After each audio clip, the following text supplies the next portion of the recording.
Yeah, so I'm trying to get that continuous, and then pretty much everything that, if you wrote it down, I would look over that material. And most of the stuff you wrote down came from the quizzes. Most of the quizzes came from the stuff you wrote down, so. Wednesday, the test will be in lab, and you can come from 12 to 2:30 or whatever. So like if you are in the 2:30 lab, and you don't have class at 12, and you wanna come take the exam, come on. You got the afternoon to take it, so I'll be down there the whole time, come when you can. Everyone good there? All right. I'm trying to move us out of the boring stuff the best that we can. But today we're gonna go over classification and how we kind of label and use that taxonomic classification of soils, just like we do in plants, just like we do in animal. And that's why we're taking soils too, because we classify that as well. So we have these pedons, which are going to be the smallest sampling unit.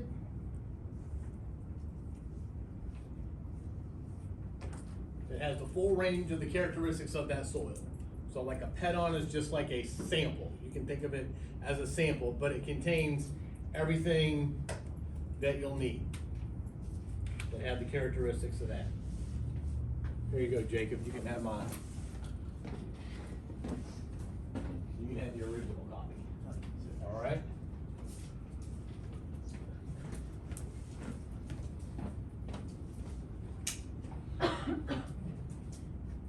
And then next we have a polypedon. So if you were to go out to and we'll do this one day when it warms up. If we were to go out to the quad and take a soil sample, that would be a pedon.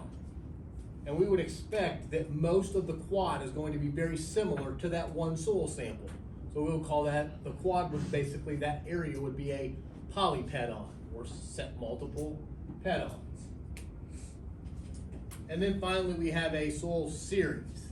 And so a soil series is something like a Mount View silt loam.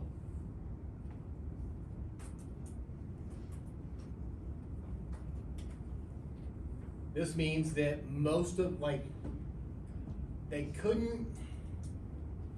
it would be impossible to name all of the soil different types, right? Like if we took a sample from the quad and it had these characteristics, and then we went over to in front of the library and took the same soil and had the same characteristics, we wouldn't name that soil part something to do with the library, right? They're very similar. So we have these soil series, and those are similar throughout the state of Tennessee, throughout the whole, pretty much the whole country. And we'll go over kind of what those soil series are. So it's going to be this big kind of triangle pyramid. But the soil series is something that you would say it's a Mount View silt loam, or a Baxter Cherte silt loam, or something of that nature. It's kind of what everyone calls the soil. So here, get back.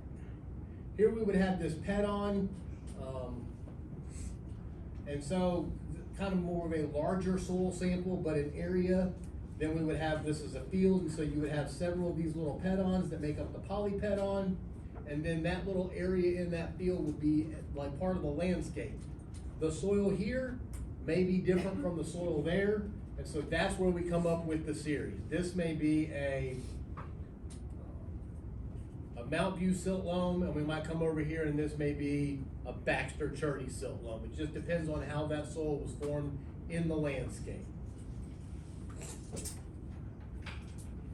So within each of these epipedons, and so epi meaning the outer, if we were to take that, I'm gonna jump up real quick. Hold on, just give me a second. This would be considered the epipedon.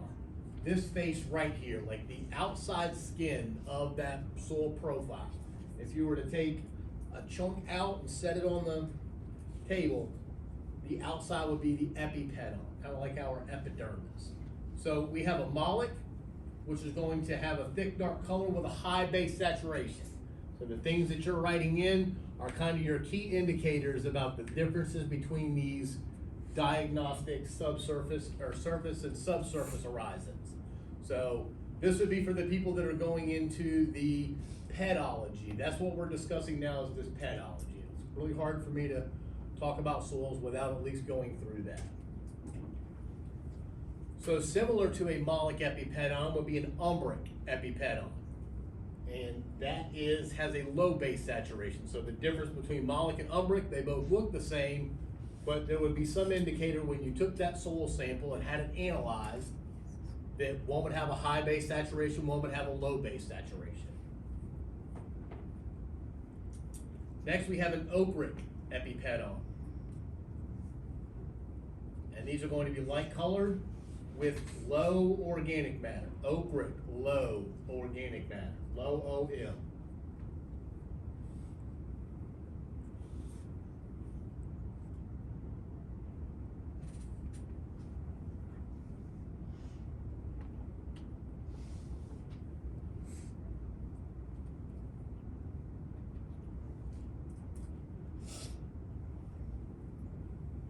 You might have a melanic epipedon, and so this is going to have something with volcanoes. You would expect to see something like this in Washington State where they have volcanic activity. So melanic, volcanic.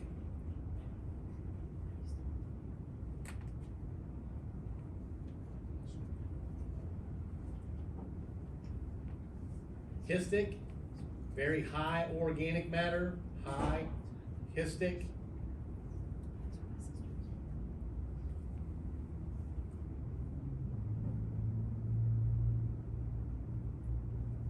And then finally we have anthropic, and so anthro meaning human or mankind, humankind. So anthropogenic soils are something like mine soil, where they take off that topsoil, get the mine, they mine the coal, and then they put that soil back on top of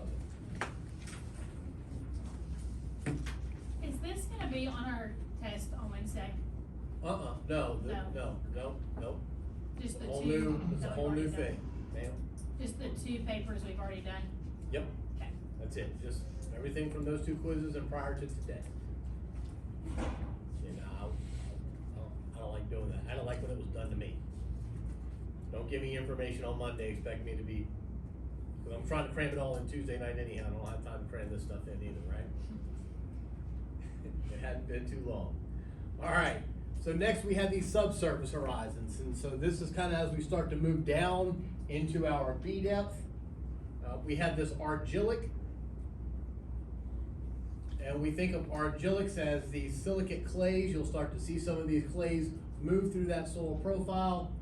Remember that our clays are very, very microscopic. These are the smallest particle size, and so they can move through those pores easily. If you have enough water flow through there, it will attract some of those clays and move them out of the upper horizon. Next we have natric, and so natrium is the Latin for sodium, hence the Na. So if you have a natric horizon, you would have greater than 15% exchangeable sodium.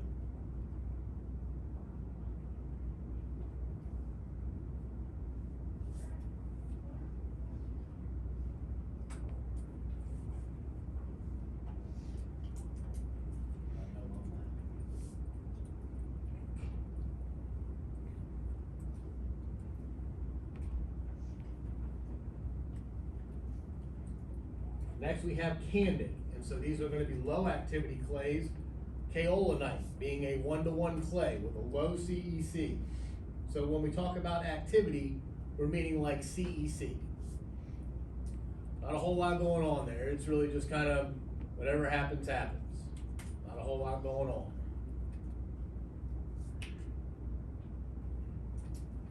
Next we have oxic, and so these are going to kind of describe our oxisols.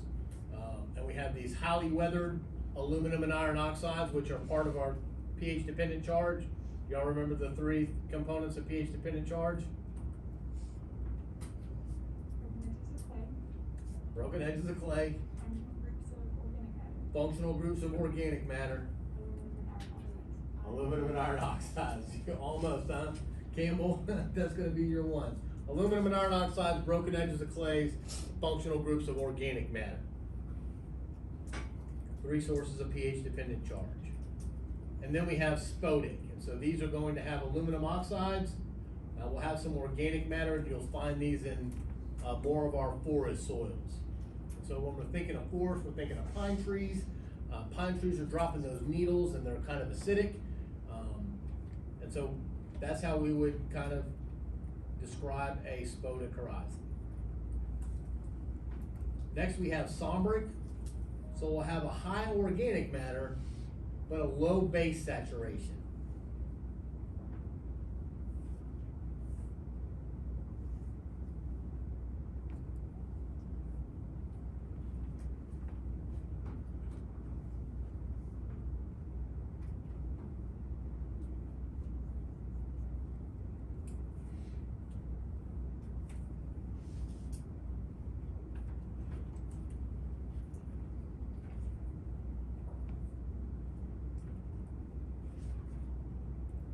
Albichorizon. So when we have an eluvial horizon, what is happening to the particles or the nutrients that are in that horizon? Now remember the difference between eluvial and illuvial?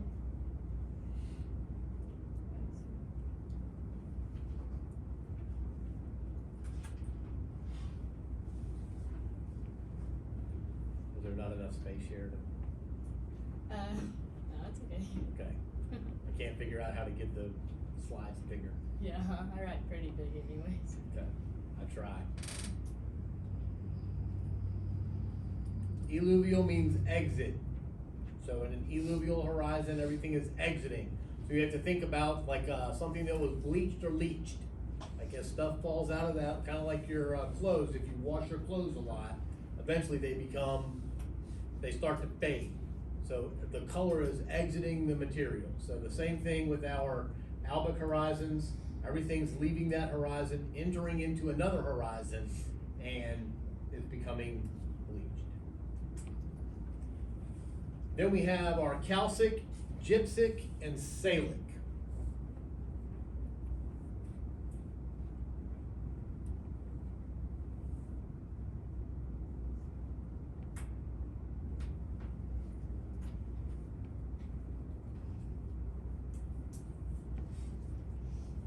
We're gonna find these more out west. There's gonna be like the accumulation of these salts, and so you may have some rainfall, some irrigation water, because out in Colorado they need to have irrigation because they don't have enough rainfall because of the precipitation happens on this side of the mountains. I guess it would be the other way for y'all. Coming from the Pacific, all the precipitation stays on the west side of the Rockies, and so they don't have a lot of rainfall out there. So they use irrigation water. Whatever is in that irrigation water, these calcium carbonates, or maybe calcium sulfate, some of these other salts, the water evaporates and leaves those behind. And you can see those, they're very crystalline and white. And then finally we have pans, where we have like a durapan or a fragipan, and these are gonna restrict our water movement and our root growth. So if we have pans, we're gonna have to do some sort of deep tillage, so that we can bust that up so that our water can move through it, and then also that our roots can move through as well. So these are all basically the components. Those three are kind of the basic components of how we classify our soils. And so we have 12 soil orders. We're gonna go over those. And then within each of those orders, there are suborders that have some component that give you just this little kind of element that tells you a little bit about that suborder. We have great groups and subgroups. And so this order, suborder, and great group are all really gonna be like contained in one name. They're gonna be a couple of different little components where we pull a little bit out of each, and that gives us some information about this soil type that we're dealing with. And then finally we have family and series. So remember, this series is going to be that Baxter Churdy silt loam. So family and series would be similar to what we will call the genus and species maybe of a plant or an animal.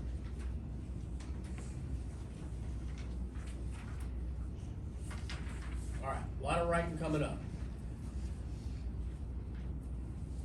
So the 12 soil orders, alpha sols, and we have this formative element ALF that matches the name of the soil. And so if I were to look at a soil type and it was a Paleo-Udalf, I at least know that it's an alpha sol. And because I know a little bit about alpha sols, that they have about 35% base saturation, that gives me an indication of what type of crops I may or may not be able to grow on that soil.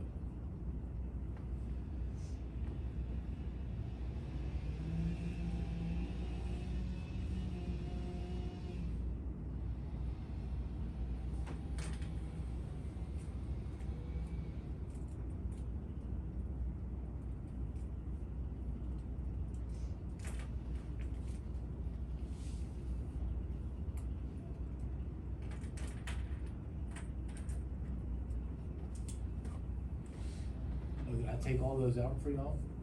Okay. I'll leave it. You wanna go ahead and write these down now? Okay, go ahead and write the soil orders down now. I didn't take them out in my notes, in my slides, so that they fill in. I was wondering why y'all were still writing. I was like, there's only 3 words. I'll let y'all fill those in.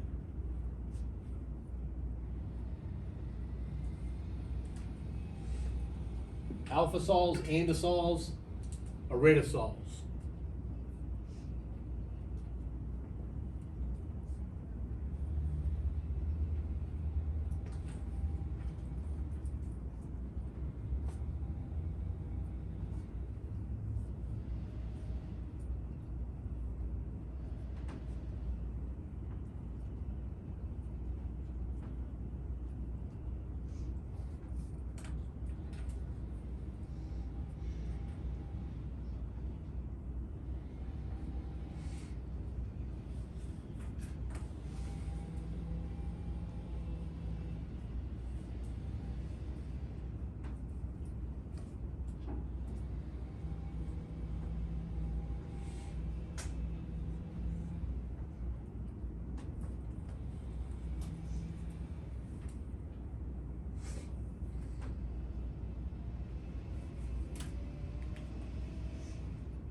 Move forward one. Andesol. So this AND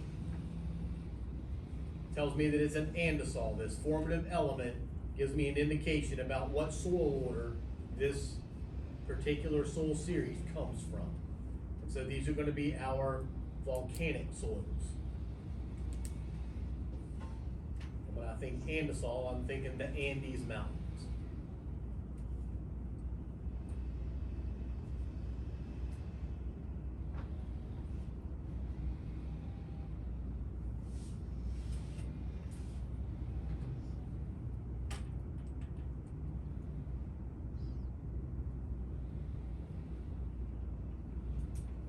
Next, iridosols. So this ID in here tells me that it's arid. And these are dry soils in arid regions.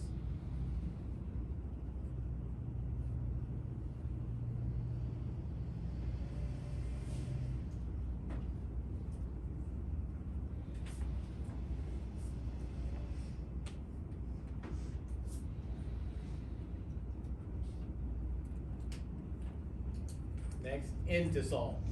These are our youngest soils. So you gotta think about entering the game, like ENT, entering the soil development process.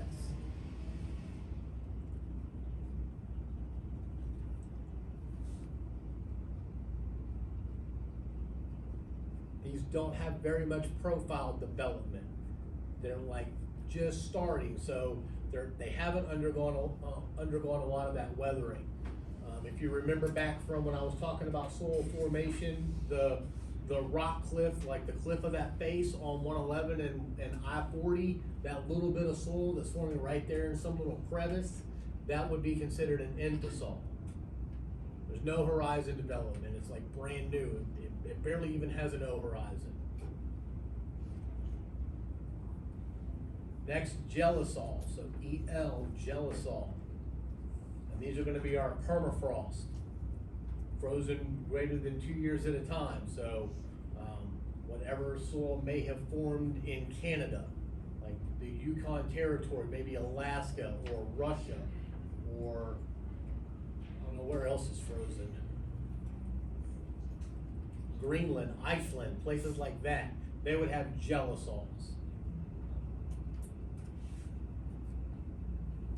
And that cryoturbation being similar to that pedoturbation, where pedo, that soil was being turned because of some organism or some animal, a beetle, a grub, a worm, some animal has done that. When these soils freeze and then thaw in pockets, they will start to shift and they'll be mixed based on the freezing and thawing of that soil. Next, we have histosols.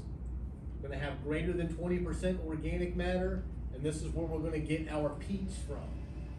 So when I think about histosols, I'm thinking maybe like in Louisiana, where we have peat bogs, maybe, where else would we have peat? Probably in Florida.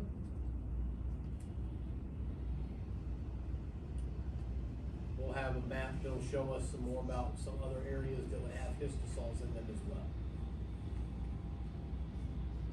So histosols having high organic matter.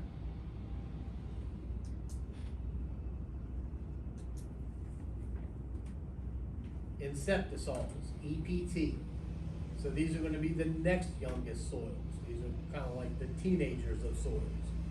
They're just now developing some of those horizons. They may have an A horizon and the beginning of a B horizon.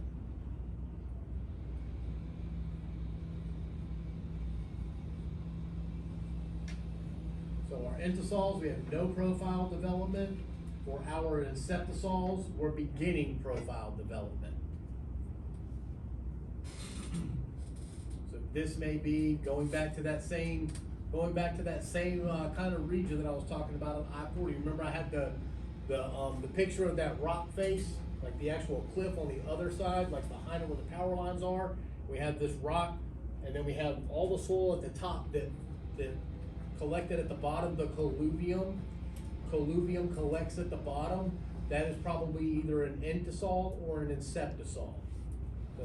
That's new soil. It's just undergoing that weathering process. Next we have mollisol.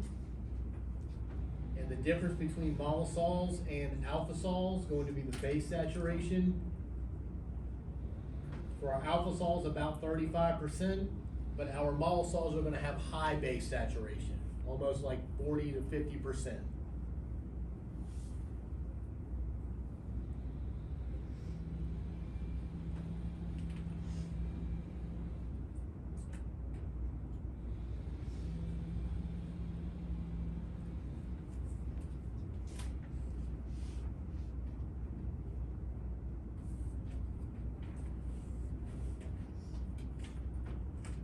Oxasols are going to be our oldest, so ox, old. And these are going to be our very highly weathered soils, like when I talk about in Brazil. They have low base saturation, which means they're going to have aluminum and iron oxides, which is going to influence the pH dependent charge, our aluminum and iron oxides. Functional groups of organic matter, broken edges of clays.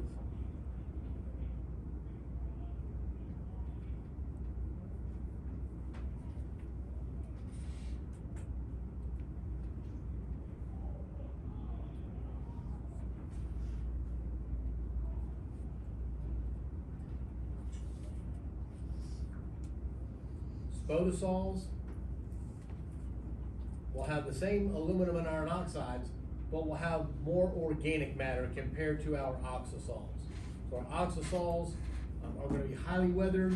Our spodosols maybe not as much, but we're going to have organic matter and these aluminum and iron oxides together.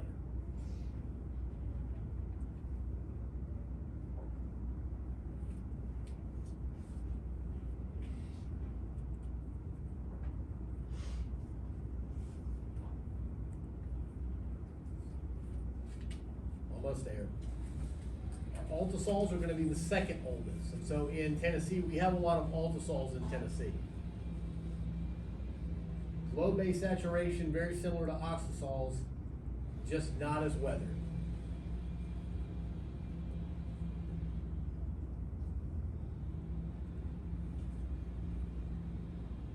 And if we have low base saturation, we would probably expect these soils to be a little on the acidic side. So, have we got anybody grows hay around here? Y'all need to put out lime a lot? Do y'all put out lime a lot? You do? Awesome. So our soils are acidic.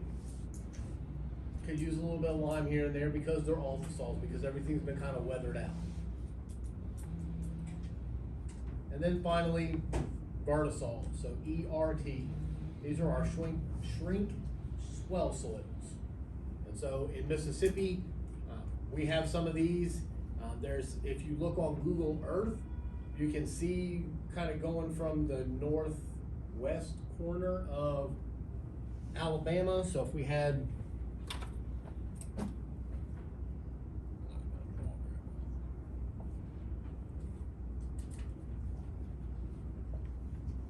there's a crescent that runs right through there. If you look on Google Earth, you can see it really well. It's just that there's just this little crescent of soil, and that's where you're gonna find your vertisols. So they're gonna be dark soils. They are 2-to-1 expansive clays, so they're gonna expand, and then when they dry out very quickly, they will crack. And so we have a problem with building on these, and we'll see that here in a moment when I go over vertisols. All right, so from these formative elements, on the next page, you should be able to determine what soil order these particular soils would come from.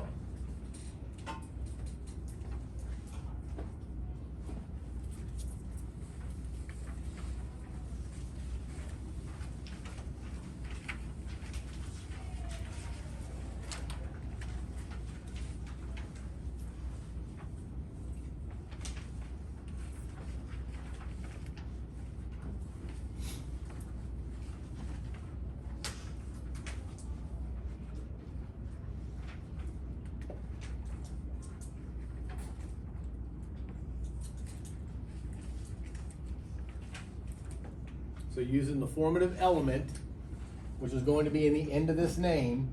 So for Paleoudalt, what do y'all think the soil order is? It's right here in the last portion of this soil. And Altisol. What about in our Alorthods? ODS.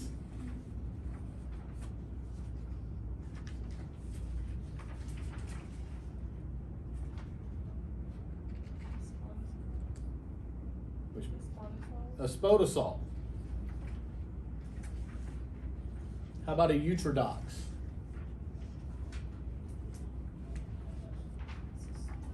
Correct, an oxisol, right? So we keep it real simple, OLLS.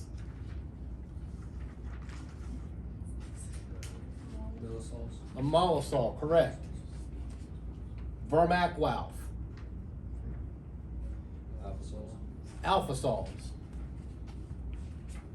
Or duracrians. It will come from andisols. Y'all see how that works? So the way that's gonna go on a quiz is I'm gonna give you some name with all of these different letters from the alphabet. At the end is going to tell you what soil order that comes from.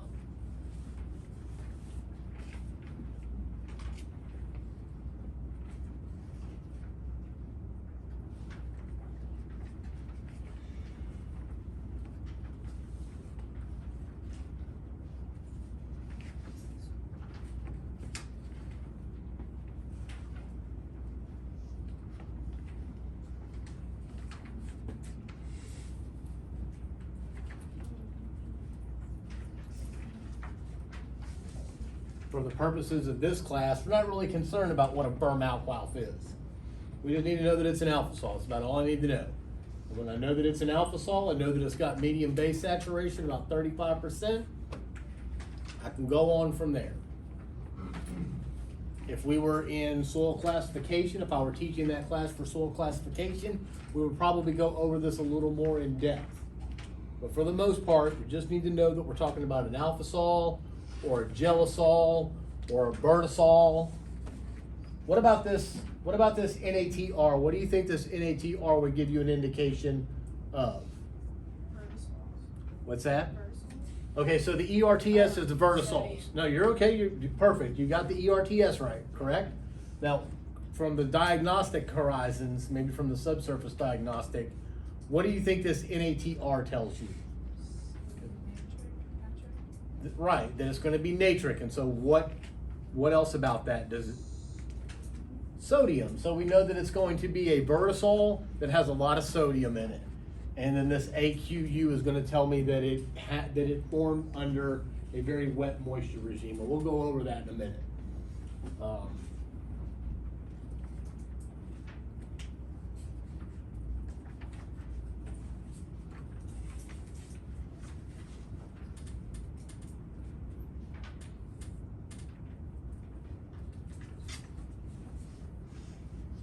Everyone got a pretty good understanding of how that works?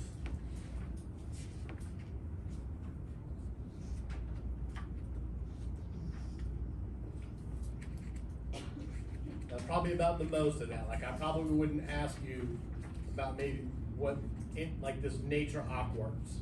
Again, if that was soil classification, we would go into that a little more in depth. What I'm mostly concerned with is that y'all understand that this IDS gives me some indication of what soil order that I'm working with.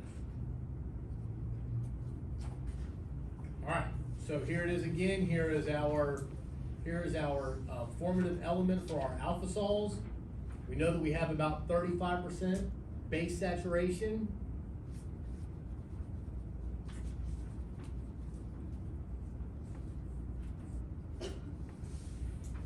And that alpha sols make up about 10% of the world's surface.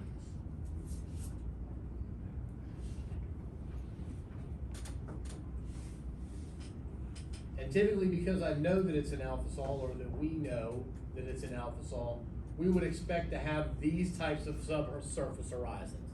Not gonna ask you that on a quiz, just saying that because we know it's an alpha sol, we expect to find these three subsurface horizons. We wouldn't expect to see an oxic subsurface horizon. Next, our andisols, as we mentioned before, are volcanic ash. They're fairly young soils, and you can see how old they are, somewhere between 5 and 10,000 years old. So going back to the 5 soil forming factors, time being one of them, you can see that if this soil is considered young at 10,000 years old, how old, like just think about how old an oxisol would have to be. 100, 200,000 years old. So it takes a very long time for soil to form and go through this process and form these horizons. Our iridosols, you can see here in the map, it's showing that they're forming more out west, where they need irrigation in order to grow their crops. Arid environment. And then also notice here, here's where we implement that subsurface horizon and say that this is a calcid. And so if this were some, I don't know, some calcid of some sort at the end of that, of this great group here, what do I have in? So this petrocambid, if this were a petrocalcid,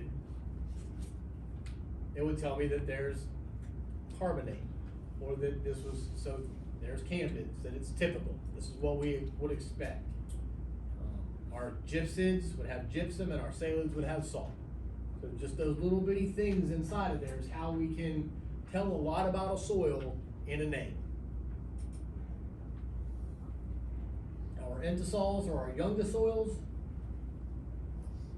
I'm just trying to pound that in there from the table that we had to fill out. So if you write it down, I'm probably going to, you'll likely see that again on a quiz and a test.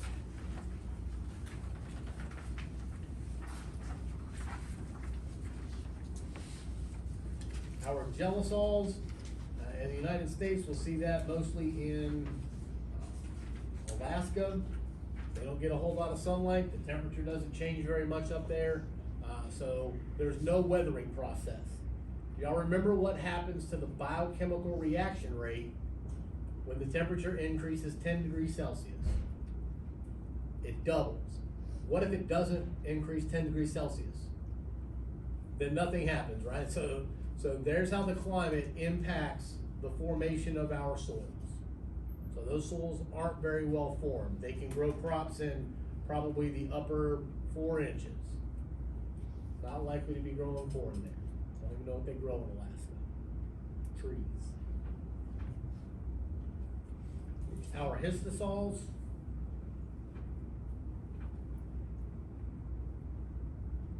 Anaerobic wetlands where we find our peats. So we'll find these here in lower Louisiana. We have some down here in Florida,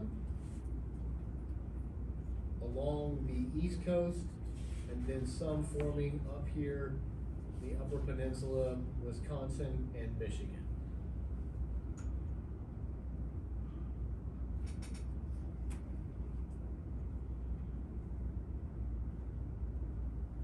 Inceptisols, we're just now beginning to start to see that V horizon. So we might have some inceptisols here. We're beginning to have some over in California, but it seems that the majority of these are happening in the, kind of as we start to move up out of the Appalachian Mountain range, getting into New York, top of Pittsburgh, over in Massachusetts. It's geography B winner in 4th grade.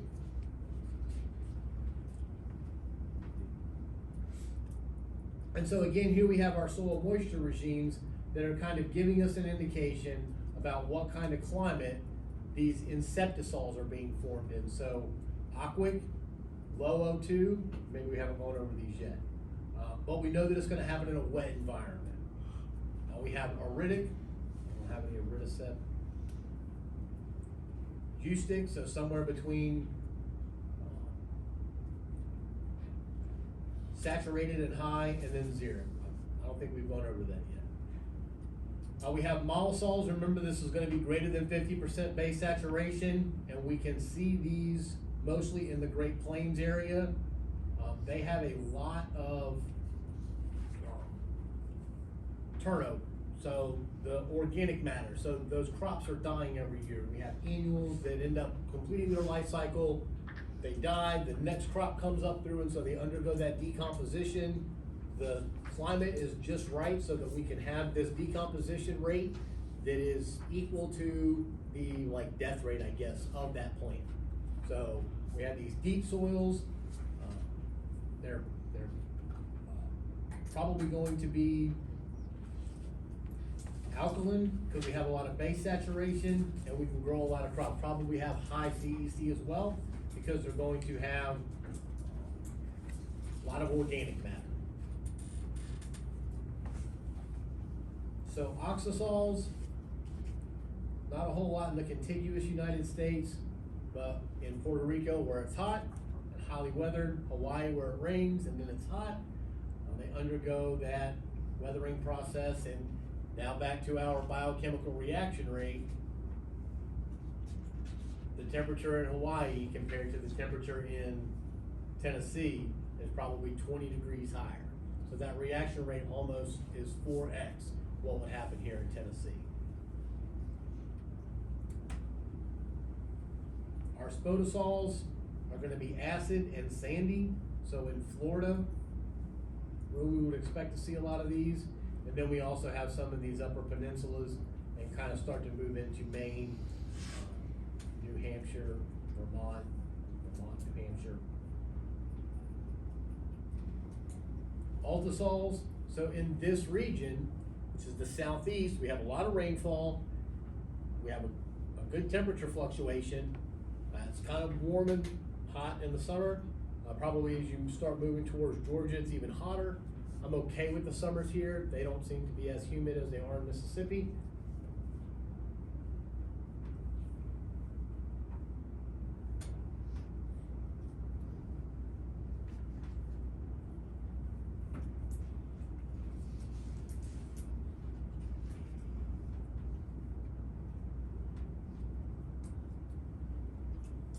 And then finally, our vertisols. And so here is that crescent that I was talking about in Alabama and Mississippi.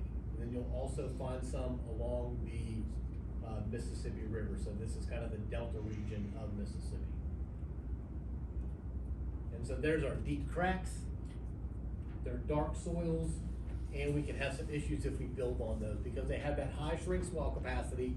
So 2-to-1 clays that are gonna shrink and swell and dry up, and when they do, they shrink faster than the soil can keep up with, and so there's this separation. All right, I think I've bored y'all enough with that. Does everyone kind of understand what I'm gonna be asking you on the quiz? It'll look something like this. I'm gonna ask you to tell me what the soil order is. That's the main thing I'm wanting y'all to get. Oh, and then also this table. I use note cards for this. This is what I use when I studied this table, when I took soils. Note cards really helped me out through this boring part of this chapter. But after this, once we get out of this chapter, we'll start getting into more fun stuff, okay? All right,